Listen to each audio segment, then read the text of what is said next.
Pagi anak-anak, apa kabar? Semoga dalam keadaan sehat ya. Hari ini kita akan belajar tentang sejarah Indonesia dengan materi kajian ilmu sejarah dan dengan submateri ciri-ciri sejarah sebagai ilmu, peristiwa, kisah, dan seni. Nah, sebelum kita mulai ke materi, ada baiknya Ibu akan memperkenalkan diri terlebih dahulu.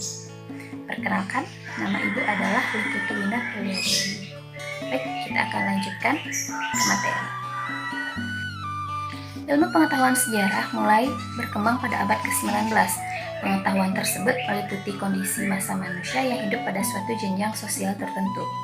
Sejarah berusaha untuk mencari hukum yang mengendalikan kehidupan manusia dan juga mencari penyebab terjadinya perubahan-perubahan dalam kehidupan masyarakat. Sebagai salah satu cabang ilmu pengetahuan, hendaknya sejarah dibahas dan dibuktikan secara keilmuan dan alamiah. Nah, untuk membuktikan keilmuan tersebut digunakan metode-metode dari berbagai standar ilmiah yang dapat dipertanggungjawabkan. Oleh karena itu, dengan metode ilmiah, para ahli atau sejarawan akan lebih berhati-hati dalam mengungkapkan kebenaran sejarah. Sejarah sebagai ilmu adalah suatu susunan pengetahuan atau a body of knowledge mengenai peristiwa dan cerita yang terjadi dalam masyarakat atau manusia pada masa lampau yang disusun secara sistematis dan metodis berdasarkan asas-asas, prosedur, dan metode serta teknik ilmiah yang diakui oleh pakar sejarah. Nah, jika kita mendengar kata sejarah, yang terlintas di pikiran kita adalah kejadian di masa lampau. Tapi tahukah kalian apa arti dari kata sejarah tersebut? Ya, kata sejarah memiliki banyak arti, antara lain pohon, keturunan, silsilah, babat, tambo, ataupun tarik. Kata sejarah dalam bahasa Indonesia berasal dari bahasa Melayu, dan bahasa Melayu tersebut mengambil dari bahasa Arab atau kata Arab yaitu syajarah yang artinya pohon. Jika kita amati bentuk pohon, bentuknya memiliki satu puncak dan akarnya banyak. Hal tersebut menggambarkan tentang keturunan, asal-usul, riwayat atau silsilah raja-raja yang secara sekilas tampaknya seperti pohon. Dalam bahasa Inggris, sejarah disebut history, yang berarti ilmu yang menelaah hal ilwah manusia dalam urutan kronologis. Kata history berasal dari bahasa Yunani yang berarti informasi atau pencarian. Baik, selanjutnya kita akan lanjutkan ke ciri-ciri sejarah sebagai ilmu, sejarah sebagai kisah, sejarah sebagai peristiwa, dan sejarah sebagai seni. Pertama, ciri-ciri sejarah sebagai ilmu. 1. Empiris. Empiris berasal dari bahasa Yunani yaitu empiria yang artinya pengalaman. Sejarah diperoleh melalui pengalaman, penemuan, dan pengamatan yang dilakukan berdasarkan fakta-fakta sejarah yang ada. Pengalaman tersebut kemudian direkam dalam dokumen dan peninggalan-peninggalan sejarah lainnya. Sumber-sumber sejarah tersebut diteliti untuk menemukan fakta, kemudian fakta-fakta tersebut diinterpretasikan dan kemudian dilakukan penulisan sejarah oleh sejarawan. Yang kedua, memiliki teori. Teori merupakan kaidah untuk memadukan sejarawan dalam penelitian dan menyusun bahan-bahan yang diperolehnya dari analisis sumber dan juga dalam mengevaluasi temuannya.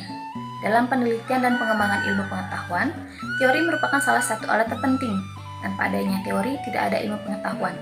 Yang ada hanya kumpulan data, bukti, atau bahkan dongeng. Teori dalam sejarah berisi kumpulan kaidah pokok suatu ilmu. Adapun teori dalam sejarah antara lain teori tentang nasionalisme, teori tentang konflik, teori future shock oleh Alvin Toffler. Selanjutnya yang ketiga, memiliki objek.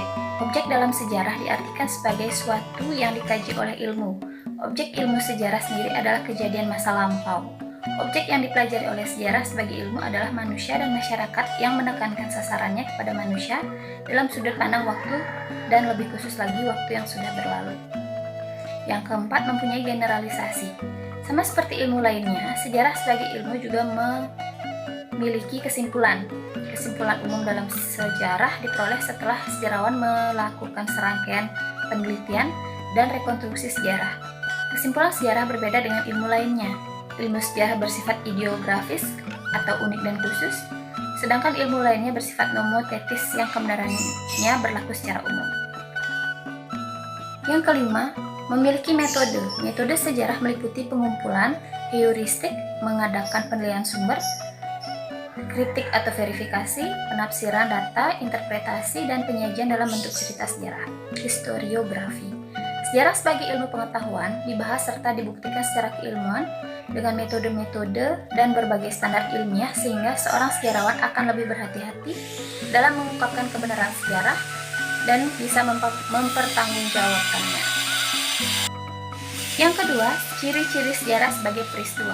Yang pertama, abadi.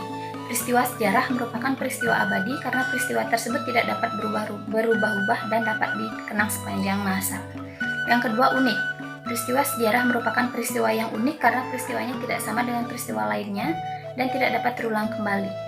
Yang ketiga, penting. Peristiwa sejarah merupakan peristiwa yang penting karena berpengaruh bagi banyak orang. Ciri-ciri sejarah sebagai kisah. 1. Bersifat subjektif. Sejarah bersifat subjektif karena sejarah disusun berdasarkan ingatan masa lalu seorang individu, yang berarti cerita sejarah adalah pendapat dari masing-masing orang yang memiliki interpretasi yang berbeda terhadap suatu peristiwa. Yang kedua, sarana untuk mengungkapkan atau menjelaskan kembali peristiwa yang telah terjadi di masa lalu. Dan yang terakhir adalah ciri-ciri sejarah sebagai seni. Yang pertama, sejarah memerlukan intuisi. Di dalam memilih topik, sejarawan sering tidak dapat mengandalkan ilmu yang ia miliki. Akan tetapi, sejarawan juga memerlukan intuisi atau ilham. Setiap langkah memerlukan kepandaian sejarawan dalam memutuskan apa yang harus ia kerjakan. Yang kedua, sejarah memerlukan imajinasi. Di dalam pekerjaannya, seorang sejarawan harus dapat membayangkan atau menggambarkan peristiwa yang terjadi. Misalnya, memahami bagaimana perang gerila itu dilakukan. Ia dituntut pula membayangkan keadaan atau tempat yang baik untuk bersembunyi. Yang ketiga, sejarah memerlukan emosi. Penulis sejarah harus berempati, harus menyatukan perasaan dengan objek yang sedang ia teliti. Orang-orang yang membaca karya sejarah haruslah dibuat seolah-olah hadir dan menyaksikan sendiri peristiwa tersebut. Yang keempat, sejarah perlu gaya bahasa. Gaya bahasa yang baik bukan berarti gaya bahasa yang berbunga-bunga. Terkadang bahasa yang luas lebih menarik. Di dalam menulis sejarah, deskripsi tentang peristiwa itu ibarat melukis yang naturalis, di mana yang diperlukan adalah kemampuan untuk menuliskan secara detail suatu peristiwa. Nah, anak-anak, selain memiliki ciri khas, ternyata sejarah juga memiliki sifat khas. Apa saja sih sifat khasnya itu? Berikut Ibu akan sebutkan. Yang pertama, terdapat hubungan sebab akibat atau kausalitas dari setiap peristiwa. Yang kedua, kebenaran sejarah bersifat subjektif karena masih perlu dilakukan penelitian lebih lanjut. Yang ketiga, sengaja peristiwa dan aktivitas yang terjadi pada masa lalu dilukiskan berdasarkan urutan waktu atau kronologis. Nah, anak-anak, sekarang kalian sudah tahu kan apa pengertian dari sejarah dan ciri-ciri dari sejarah tersebut? Akhir kata, sampai jumpa kembali di video pembelajaran selanjutnya. Tetap jaga kesehatan dan patuhi protokol kesehatan. Sampai jumpa.